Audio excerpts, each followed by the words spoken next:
안녕하세요. 시니어 오늘의 라디오입니다. 경기도 안양에 사는 72세 조성희 할머니의 실화입니다. 2024년 2월 14일 서울대학교 병원 중환자실 조성희 72세는 남편 김덕수 75세의 마른 손을 꼭 붙잡고 있었습니다. 여보, 힘들면 말하지 마. 남편은 췌장암 말기였습니다. 6개월 전 진단을 받았을 때 의사는 말했습니다. 이미 많이 진행됐습니다. 수술도 어렵고 항암 치료를 해봐도 6개월에서 1년 정도. 남편은 그 말을 듣고도 담담했습니다. 성희야, 우리 75년 살았으면 됐어. 이제 정리할 것 정리하고 편하게 가자. 하지만 조성희는 매일 울었습니다. 48년을 함께 산 남편. 가난했지만 행복했던 신혼 시절. 아들 민수를 낳고 키우느라 고생했던 시절. 남편이 택시 운전을 하고 자신은 식당에서 설거지를 하며 모아온 돈으로 산 아파트. 40년 전 30평짜리 아파트를 샀을 때 두 사람은 부둥켜 안고 울었습니다. 성희야, 우리도 드디어 집이 생겼어. 그 집에서 아들을 대학까지 보냈고 결혼도 시켰고 손주들도 보았습니다. 그런 남편이 이제 눈을 감으려 하고 있었습니다. 성희야. 남편이 가느다란 목소리로 불렀습니다. 왜 그래? 내가 죽고 나면 상호가 찾아올 거야. 상호? 박상호? 그래. 그 친구가 자네한테 내가 남긴 작은 선물을 전해줄 거야. 무슨 선물? 그냥 받아줘. 그리고 남편이 힘겹게 숨을 쉬었습니다. 평생 나랑 살아줘서 고마웠어. 사랑해. 여보. 여보. 정신 차려. 하지만 남편의 손에서 힘이 빠져나갔습니다. 2024년 2월 14일 오후 3시 27분. 김덕수는 그렇게 조용히 눈을 감았습니다. 발렌타인데이. 남편이 늘 우리 결혼기념일이랑 같은 날이라 기억하기 좋다며 장미꽃 한 송이씩 사오던 그날. 조성희는 남편의 손을 놓지 못한 채 한참을 울었습니다. 여보, 나 혼자 어떻게 살아? 나 혼자. 장례는 3일장으로 치러졌습니다. 아들 박민수 45세와 며느리 김소영 41세이 왔습니다. 아버지. 민수는 영정 앞에서 무릎을 꿇고 한참을 울었습니다. 하지만 며느리 소영은 달랐습니다. 아이고 시아버님. 형식적으로 절을 하고는 곧바로 핸드폰으로 문자를 보내기 시작했습니다. 조문객들이 오고 갔습니다. 남편의 옛 친구들. 조성희의 친구들. 동네 이웃들. 조성애 씨 많이 힘드시죠? 덕수 씨가 좋은 곳으로 가셨을 거예요. 위로의 말들이 이어졌지만 조성희의 귀에는 아무것도 들리지 않았습니다. 3일 동안의 장례를 치르고 마지막 발인을 마쳤습니다. 화장장에서 남편을 보내고 납골당에 안치하고 집으로 돌아온 것은 저녁 8시였습니다. 거실에는 아직도 장례식장의 분위기가 남아 있었습니다.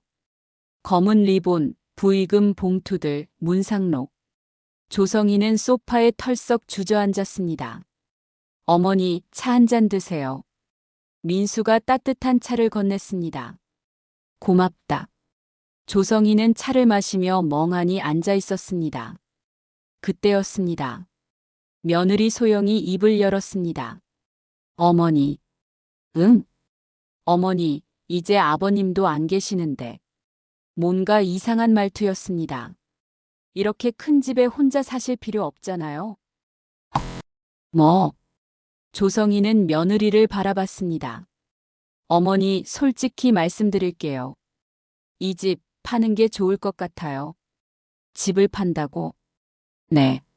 지금 이 아파트가 시세가 5억 정도 하거든요. 그 돈으로 작은 곳으로 이사 가시면 생활비도 나오고 훨씬 편하실 거예요. 조성이는 말문이 막혔습니다. 너희들, 지금 무슨 소리 하는 거니? 어머니 현실적으로 생각하세요. 어머니 혼자 30평이 필요해요? 10평짜리 작은 곳으로 가셔도 충분하잖아요. 아, 이 집은 내가 너희 아버지랑 평생 모아서 산 집이야. 알아요. 근데 이제 아버지도 안 계시고 어머니도 나이 드셨는데 이렇게 큰 집 관리하기 힘드시잖아요. 소영의 목소리는 냉정했습니다. 그래서 제가 알아봤는데요. 옥탑방 하나 괜찮은 게 있어요. 월세 30만 원인데 어머니 혼자 사시기엔 딱이에요. 옥탑방? 네. 내일 바로 계약하시면 돼요. 제가 다 알아봤어요. 조성이는 아들을 바라봤습니다. 민수야, 너도 이 생각이니? 민수는 고개를 들지 못했습니다. 엄마, 저희도 사정이 좀. 무슨 사정? 저희가 사채를 좀 썼어요. 사채? 친구 사업 보증을 잘못 썼다가 2억이 넘는 빚이. 조성이는 모든 것을 이해했습니다. 이 집을 팔아서 빚을 갚으려는 것이었습니다. 민수야, 엄마 죄송해요. 근데 저희도 정말 급해요. 빚 독촉이 너무 심해서. 그 순간 소영이 다시 말했습니다. 어머니, 내일 바로 짐 싸세요. 제가 이미 옥탑방 계약금 넣었어요. 뭐? 네. 다음 주면 이사 가셔야 해요. 조성이는 그 자리에서 그대로 얼어붙었습니다. 남편을 보낸 지 불과 이 시간. 아직 남편의 온기도 채 식지 않은 이 집에서 쫓겨나야 한다고. 일주일 후 조성이는 박스 5개와 함께 작은 짐차에 올랐습니다. 40년을 살았던 30평 아파트. 그 안의 모든 것들. 가구, 가전제품, 식기, 이불, 옷. 어머니, 가구는 저희가 쓸 거니까 두고 가세요. 소영의 말에 조성이는 아무 말도 하지 못했습니다. 결국 챙긴 것은 옷 몇 벌, 사진첩 몇 권, 남편의 유품 몇 가지뿐이었습니다.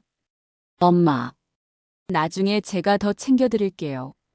민수는 그렇게 말했지만 눈을 마주치지는 못했습니다. 옥탑방은 안양의 낡은 빌라 5층 꼭대기에 있었습니다. 엘리베이터는 없었습니다. 68개의 계단을 올라가야 했습니다. 어머니 다 왔어요. 소영이 문을 열었습니다. 방 크기는 약 3평. 낮은 천장, 작은 창문 하나, 곰팡이 핀 벽지. 부엌이라고 할 것도 없는 싱크대 하나. 화장실은 그나마 안에 있었지만 환풍기가 고장나 있었습니다. 어머니, 여기가 어머니 방이에요. 월세 30만 원, 관리비 5만 원. 매달 25일까지 제 계좌로 입금해 주세요. 소영은 통장 사본을 건네며 말했습니다. 마치 처음 보는 세입자에게 설명하듯이. 그리고 보일러는 잘 나오니까 걱정 마세요. 겨울에 춥진 않을 거예요. 조성이는 방 안을 둘러봤습니다. 30평에서 3평으로. 박스 5개를 펼쳐놓으니 방이 가득 찼습니다. 그럼 저희는 이만 가볼게요. 어머니 편히 지내세요. 소영과 민수는 그렇게 떠났습니다. 계단을 내려가는 발소리가 점점 멀어지고 조성이는 혼자 남았습니다.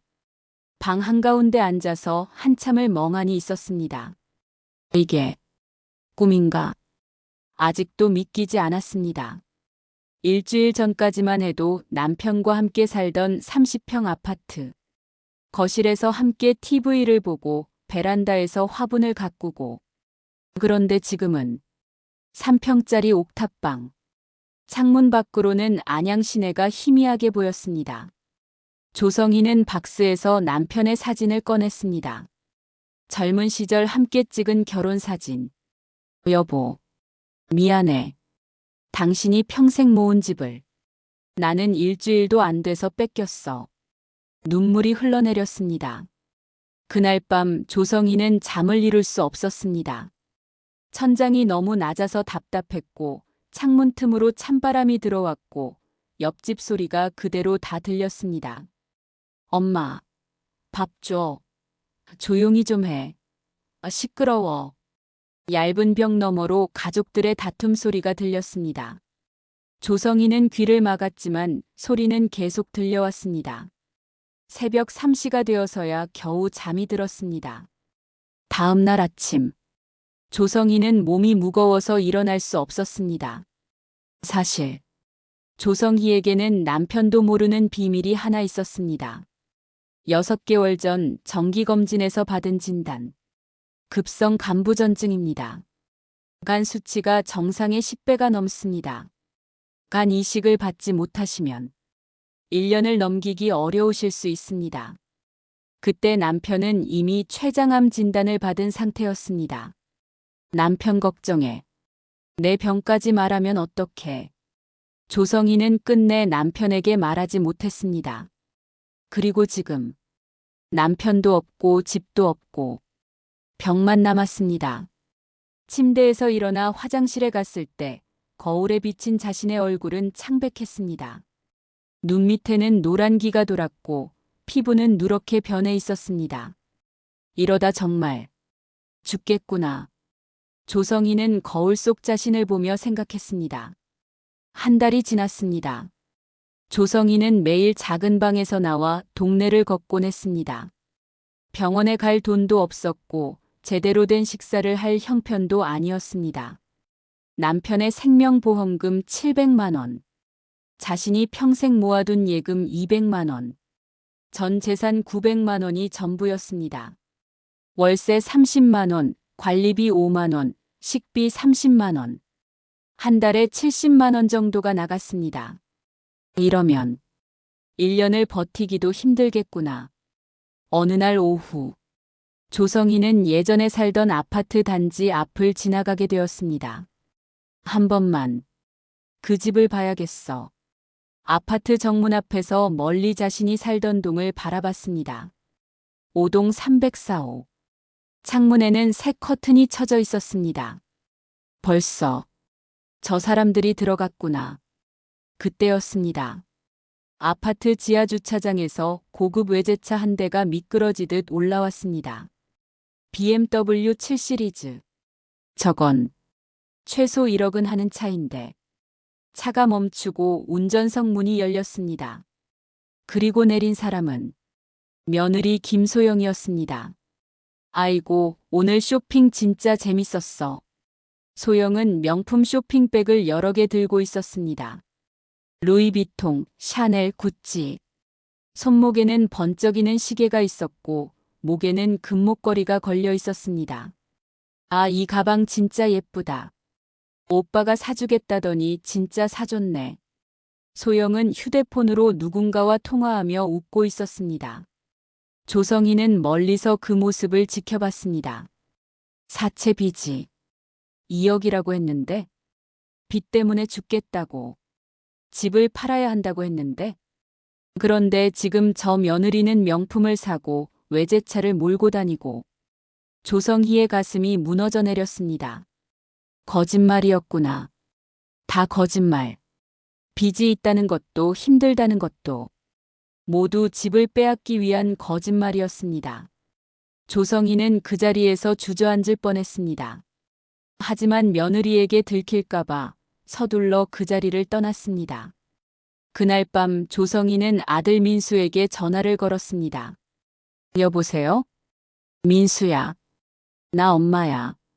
아, 엄마. 무슨 일이세요? 민수야. 너희 정말 사채 때문에 힘든 거 맞니? 네. 갑자기 왜 그러세요? 오늘 소영이가 명품 쇼핑하는 걸 봤어. BMW 타고 다니더라. 잠시 침묵이 흘렀습니다. 그건 소영이 친정에서 도와준 거예요. 친정에서? 네. 장인어른이 좀 여유가 생기셔서. 그럼 왜 내 집을 팔았니? 엄마, 그건 친정에서 도와줄 돈이 있으면 내 집을 팔 필요가 없잖니. 엄마, 저희 사정이 복잡해요. 무슨 사정인데? 조성희의 목소리가 높아졌습니다. 엄마, 저 지금 바빠요. 나중에 다시 전화할게요. 민수야. 야. 뚝. 전화가 끊어졌습니다. 조성이는 한참을 핸드폰을 들고 있다가 결국 바닥에 주저앉았습니다. 내가 뭘 잘못한 거지? 며칠 후 우편함에 편지 한 통이 왔습니다.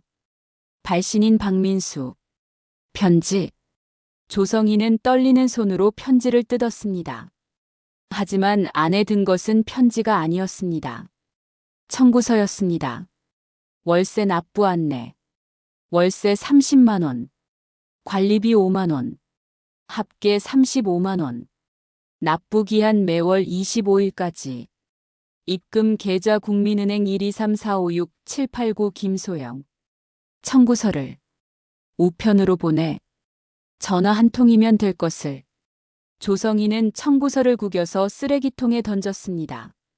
그로부터 며칠 후 조성이는 옥탑방 계단을 힘겹게 내려오다가 한 여자와 마주쳤습니다. 70대 초반으로 보이는 여자. 손에는 마트 봉투를 들고 있었습니다. 어머, 새로 이사 오셨어요? 여자가 밝게 웃으며 말했습니다. 아, 네. 저는 이블레예요. 4층에 살아요. 저는 조성희라고 합니다. 아이고, 반가워요. 어르신도 혼자 사세요? 네. 저도요. 저도 혼자 살아요. 우리 같이 차 한잔 하실래요? 이블레는 따뜻한 사람이었습니다. 4층 방은 조성희의 옥탑방보다는 조금 나았지만 그래도 비슷하게 작고 낡았습니다. 여기 앉으세요. 차 끓일게요. 이블레는 보리차를 끓여 건넸습니다. 성희 씨는 어떻게 여기까지 오셨어요? 조성희는 망설이다가 조금씩 자신의 이야기를 꺼냈습니다. 남편이 돌아가신 일, 아들과 며느리가 집을 판 일, 옥탑방으로 쫓겨난 일. 세상에. 장례식 끝나자마자요. 이블레가 눈을 크게 뜨며 말했습니다. 저도 비슷해요. 제 아들이 재혼했는데 새 며느리가 절 못 견뎌 하더라고요. 왜요? 노인 냄새 난다고. 같이 살기 싫다고 해서. 여기로 쫓겨났죠. 2년 전에요. 근데 있잖아요, 성희 씨. 처음엔 너무 서러워서 매일 울었어요. 근데 이제는 좀 괜찮아요. 어떡해요? 혼자 사는 게 편하더라고요. 눈치 안 보고 하고 싶은 거 하고. 친구들도 사귀고요. 이블레는 밝게 웃었습니다. 성혜 씨, 우리 친구예요. 혼자보단 둘이 나아요. 조성이는 오랜만에 미소를 지었습니다. 고맙습니다. 며칠 후, 조성희의 방문을 누군가 두드렸습니다. 톡톡톡. 누구세요? 문을 열자 70대 중반 정도의 남자가 서 있었습니다. 정장을 입고 서류 가방을 든 남자. 조성희 여사님 맞으시죠? 네, 그런데 누구시죠? 저는 박상호 변호사입니다. 고 김덕수 씨의 오랜 친구입니다. 아, 상호 씨. 조성희는 그를 기억했습니다. 남편과 60년 지기 친구. 함께 학교를 다니고 함께 군대를 다녀온 친구. 들어오세요. 박상호는 방 안으로 들어와 주변을 둘러봤습니다. 이런 곳에 계시다니. 그의 표정이 굳었습니다. 괜찮아요. 혼자 살기엔 충분해요. 형수님, 덕수 형이 꼭 전해달라던 게 있습니다. 박상호는 봉투 하나를 꺼냈습니다. 작은 흰 봉투. 이게 뭐예요? 저도 내용은 모릅니다. 형이 돌아가시기 전에 제게 맡기시면서 성희한테 꼭 전해달라고 하셨습니다. 조성희는 떨리는 손으로 봉투를 받았습니다. 봉투를 뜯자 짧은 메모가 나왔습니다. 남편의 익숙한 필체. 성희야, 우리가 늘 보던 사진첩을 봐. 그 안에 내 작은 선물이 있어. 평생 고마웠어. 사랑해. 사진첩. 조성희는 박스를 뒤졌습니다. 이사 올 때 챙겨온 사진첩 3권이 있었습니다. 형수님, 혹시 제가 도와드릴 일이 있으면 언제든 연락하세요. 박상호는 명함을 건네며 말했습니다. 그리고 형수님께서 이런 곳에 계시다는 게 저는 정말 마음이 아픕니다. 혹시 법적으로 도움이 필요하시면 말씀하세요. 고맙습니다. 박상호가 떠나고 조성희는 혼자 사진첩을 바라봤습니다. 여보, 무슨 선물을 남긴 거예요? 하지만 그날은 몸이 너무 아파서 사진첩을 보지 못했습니다. 침대에 누워서 그대로 잠들었습니다. 일주일이 지났습니다. 조성희의 몸 상태는 점점 나빠졌습니다. 이불레가 매일 찾아와서 밥을 챙겨줬지만 입맛이 없어서 거의 먹지 못했습니다. 성희 씨, 병원 가봐야 해요. 괜찮아. 그냥 피곤한 거야. 아니에요. 얼굴색이 너무 안 좋아요. 하지만 조성희는 병원에 가지 않았습니다. 병원에 갈 돈도 치료받을 돈도 없었으니까요. 어느 비 오는 밤, 조성희는 잠을 이룰 수 없어서 불을 켰습니다. 그리고 문득 남편의 메모가 생각났습니다. 사진첩을 봐.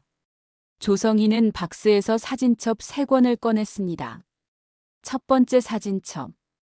결혼 사진부터 시작되었습니다. 1976년 2월 14일.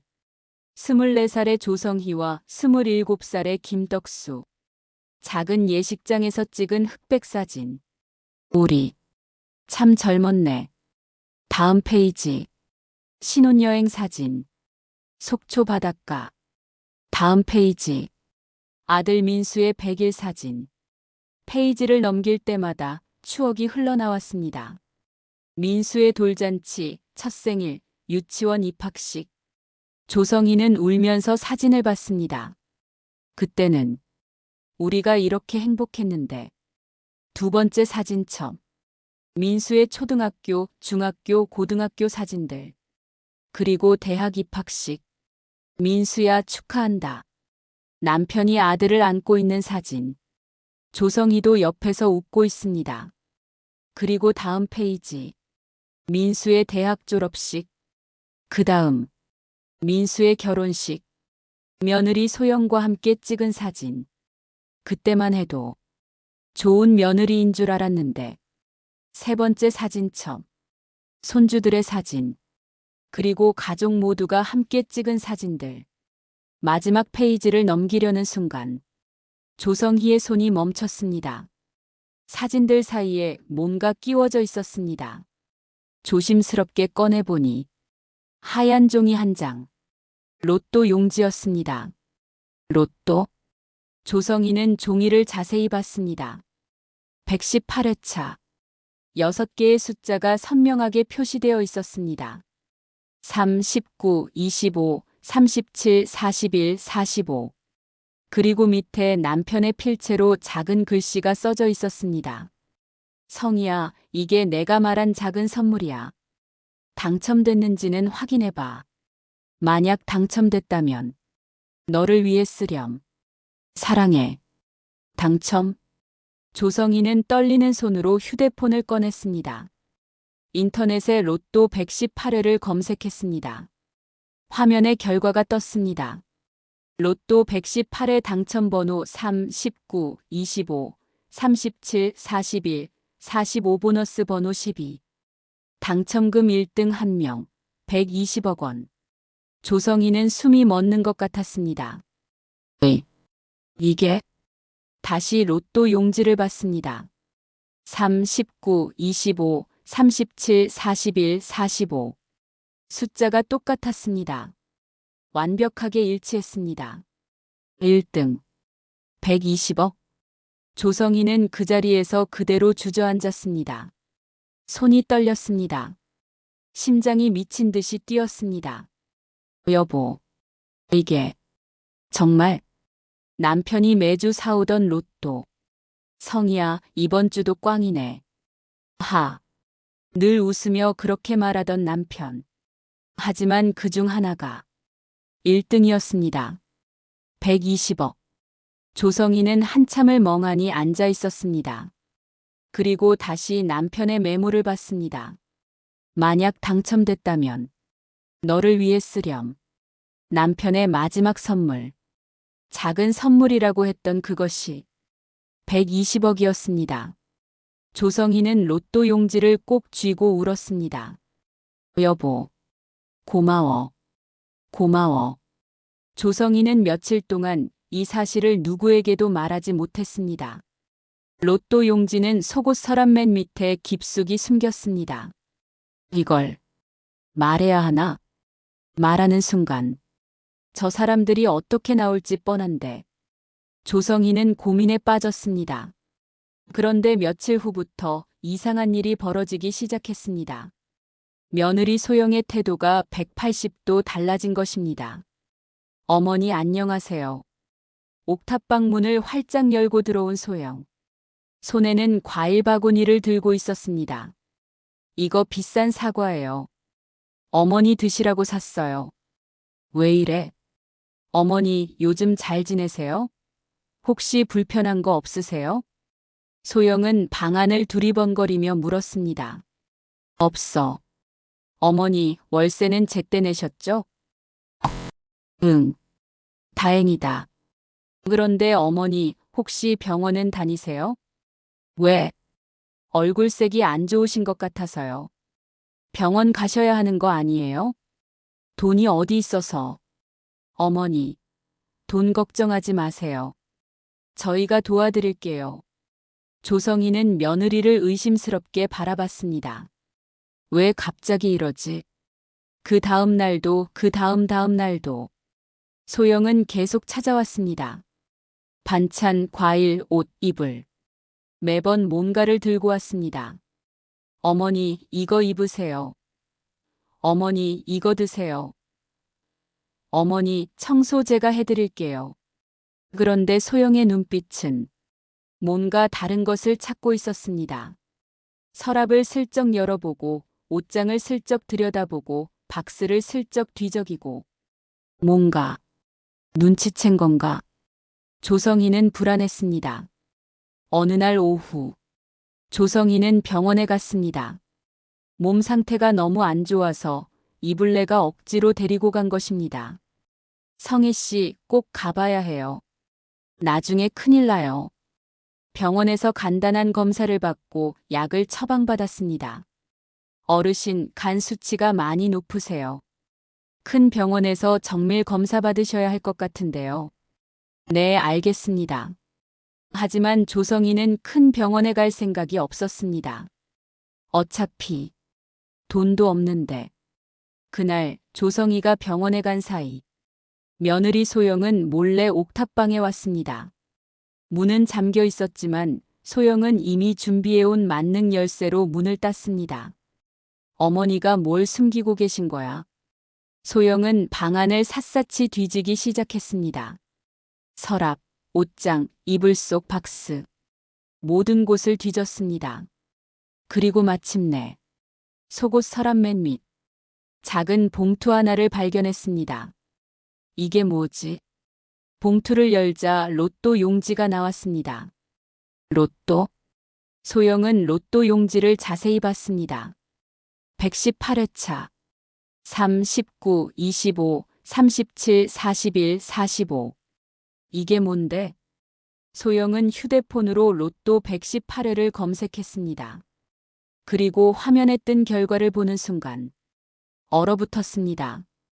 당첨금 1등 1명, 120억 원.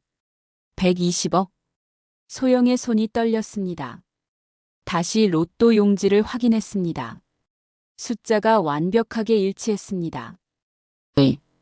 이게 1등이라고? 소영은 그 자리에 주저앉았습니다. 120억. 시어머니가 120억을 숨기고 있었어? 소영의 머릿속은 온통 그 숫자로만 가득 찼습니다. 120억, 120억, 120억. 소영은 로또 용지를 사진으로 찍은 후 다시 원래 자리에 넣었습니다. 그리고 조용히 방을 나왔습니다. 하지만 이제 그의 눈빛은 완전히 달라져 있었습니다. 그날 밤, 소영은 남편 민수에게 전화했습니다. 여보, 큰일 났어. 당장 집에 와. 왜? 무슨 일이야? 전화로는 못해. 빨리 와. 30분 후 민수가 집에 도착했습니다. 대체 무슨 일인데? 소영은 핸드폰을 보여줬습니다. 로또 용지 사진. 이게 뭐야? 로또야. 어머니가 숨기고 있던 거. 로또? 그게 왜? 바보야. 이거 1등이라고. 뭐? 118회차 1등. 120억. 민수의 눈이 커졌습니다. 120억? 그게 정말이야? 내가 확인했어. 숫자가 완전히 똑같아. 소영은 인터넷 검색 결과를 보여줬습니다. 민수는 한참을 화면을 들여다봤습니다. 이건 대박이잖아. 그래. 그래서 우리가 어떻게 할 건지 정해야 해. 어떻게 한다는 게? 당연히 우리가 받아야지. 그게 엄마 거잖아. 엄마 거? 그럼 우리는 뭐야? 소영의 목소리가 높아졌습니다. 우리도 가족이잖아. 당연히 나눠받을 권리가 있어. 하지만 뭐? 어머니가 120억을 다 쓸 것도 아니잖아. 어차피 나중에 우리한테 올 돈이야. 민수는 고민에 빠졌습니다. 그래도 엄마한테 먼저 물어봐야 하는 거 아니야? 물어봐서 뭐해? 안 준다고 할 것 뻔한데. 우리가 먼저 손을 써야 해. 다음 날부터 소영과 민수는 본격적으로 움직이기 시작했습니다. 매일 옥탑방을 찾아가서 조성희에게 온갖 친절을 베풀었습니다. 어머니, 오늘은 제가 청소 다 해드릴게요. 어머니, 이거 비싼 홍삼이에요. 매일 드세요. 어머니, 병원비 걱정하지 마세요. 저희가 다 낼게요. 조성희는 점점 더 불안해졌습니다. 왜 이렇게 잘해주지? 혹시 알아챈 건가? 일주일 후, 마침내 소영이 본색을 드러냈습니다. 어머니, 응? 이제 그만 숨기시고 솔직히 말씀하세요. 조성희의 심장이 철렁 내려앉았습니다. 무슨 소리니? 로또요. 120억짜리 로또. 저희가 다 알아요. 118회차 1등 당첨. 조성희는 아무 말도 할 수 없었습니다. 어머니, 그 돈. 저희도 받을 권리 있어요. 권리? 네. 저희도 가족이잖아요. 당연히 나눠받아야죠. 조성희는 천천히 입을 열었습니다.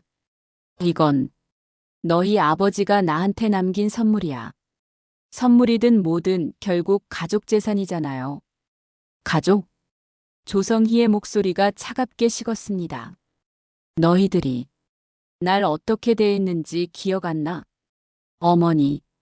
장례 끝나자마자 집 팔고 옥탑방으로 쫓아내고 월세 독촉하고. 그건 그거고 이건 이거예요. 소영이 소리쳤습니다. 어머니가 120억을 다 쓸 것도 아니잖아요. 어차피 우리한테 올 돈이에요. 지금 미리 정리하자는 거죠. 정리? 네.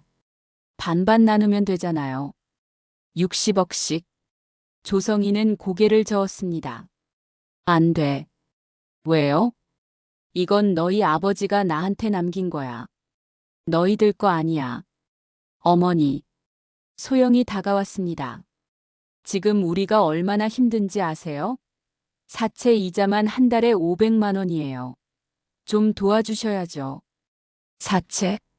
조성희가 비웃었습니다. 내가 명품 쇼핑하고 BMW 타고 다니는 걸 내가 봤어. 무슨 사채? 소영의 얼굴이 굳었습니다. 그건 거짓말이었지. 처음부터 끝까지.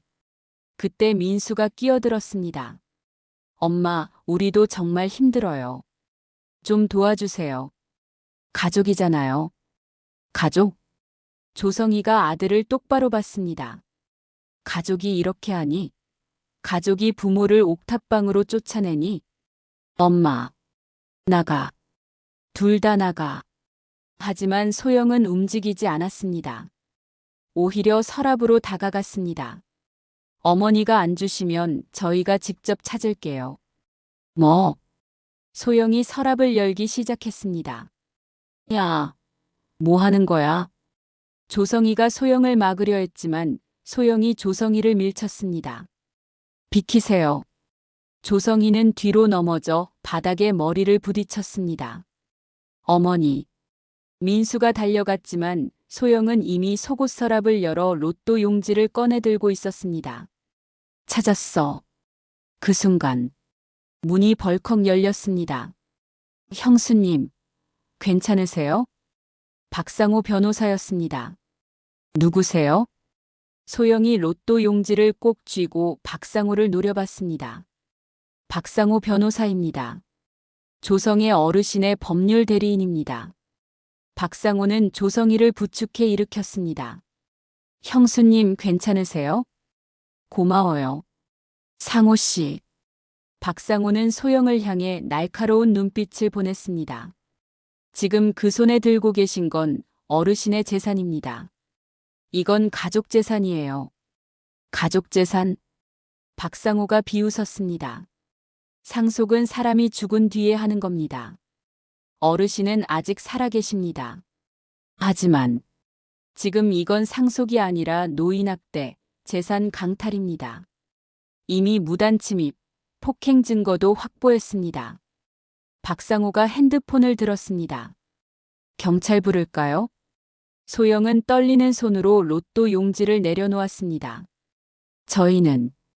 저희는 그냥 나가세요. 지금 당장. 박상호의 목소리는 단호했습니다. 소영과 민수는 결국 방을 나갈 수밖에 없었습니다. 며칠 후 조성이는 병원 응급실에 실려갔습니다. 쓰러진 것입니다. 보호자분 계세요? 의사가 물었습니다. 제가 친구입니다. 이블레가 대답했습니다. 환자분 상태가 매우 안 좋습니다. 급성 간부전이 심각하게 진행됐어요. 간 이식을 받지 못하면 23개월도 장담하기 어렵습니다. 가족 중에 간 기증 가능한 분 계십니까? 조성이가 고개를 저었습니다. 없어요. 말하고 싶지도 않아요. 이블레는 몰래 민수에게 전화했습니다. 민수 씨, 어머니가 정말 위험하십니다. 네. 간 이식을 받지 못하면 오래 못 버티신대요. 제발, 검사만이라도 받아주세요. 전화를 끊고 민수는 깊은 생각에 빠졌습니다. 그때 소영이 말했습니다. 검사 받을 거야? 받아야지. 미쳤어? 소영이 소리쳤습니다. 23개월만 버티면 어머니 돌아가시고 120억 우리 거야. 죽어가는 사람 연명하자고 자기 몸에 칼 댈 거야? 민수는 소영을 멍하니 바라봤습니다. 소영아, 지금 그게 사람 입에서 나올 말이야? 현실을 보라니까. 120억이라고. 120억. 그 순간 민수의 머릿속에 어린 시절 기억들이 떠올랐습니다. 고열로 앓던 자신을 밤새 간병하던 엄마. 등록금이 없어서 울던 자신을 위해 새벽마다 일하러 나가던 엄마.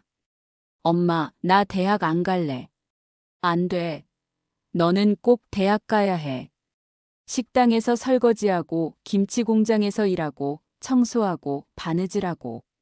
그렇게 모은 돈으로 자신을 대학에 보낸 엄마. 민수야, 엄마는 내가 잘 되는 게 소원이야. 민수의 눈에서 눈물이 흘러내렸습니다. 그래. 120억보다 중요한 게 있어. 뭐? 그게 우리 엄마야. 민수는 조용히 말했습니다. 나 검사 받을 거야. 그리고 소영아. 민수가 소영을 똑바로 봤습니다. 우리가 엄마한테 한 짓들. 한 번이라도 진심으로 미안했던 적 있어? 나는 이제 후회하고 싶지 않아. 병원. 민수는 조성이의 병실 문을 열었습니다. 침대에 누워있는 엄마. 얼굴은 창백했고 눈 밑에는 노란 기가 돌았습니다. 엄마. 민수는 침대 옆에 무릎을 꿇었습니다. 엄마. 왜 말 안 하셨어요? 민수야. 나 검사 받을게요. 엄마간 내가 드릴게요. 안 돼. 그건 위험해. 괜찮아요. 민수가 엄마의 손을 잡았습니다. 이게 아들로서 할 수 있는 마지막 일 같아요. 민수야, 엄마 미안해요. 그동안 정말 미안했어요. 민수는 엄마의 손을 꼭 쥐고 울었습니다. 검사 결과 민수는 간 기증이 가능했습니다. 수술 날짜가 잡혔습니다. 수술 전날 밤, 조성희는 박상호와 이불레를 불렀습니다. 120억. 어떻게 쓸지 정했어요. 형수님, 반은 간 이식 필요한 사람들 돕는 재단 만들 거예요. 돈 없어서 수술 못 받는 사람들. 조성희가 천천히 말했습니다. 나머지는 내가 하고 싶었던 거 하면서 살다가 남으면 또 나누고요. 민수는 민수한테도 좀 줘야죠. 그래도 내 아들인데. 조성희가 미소 지었습니다.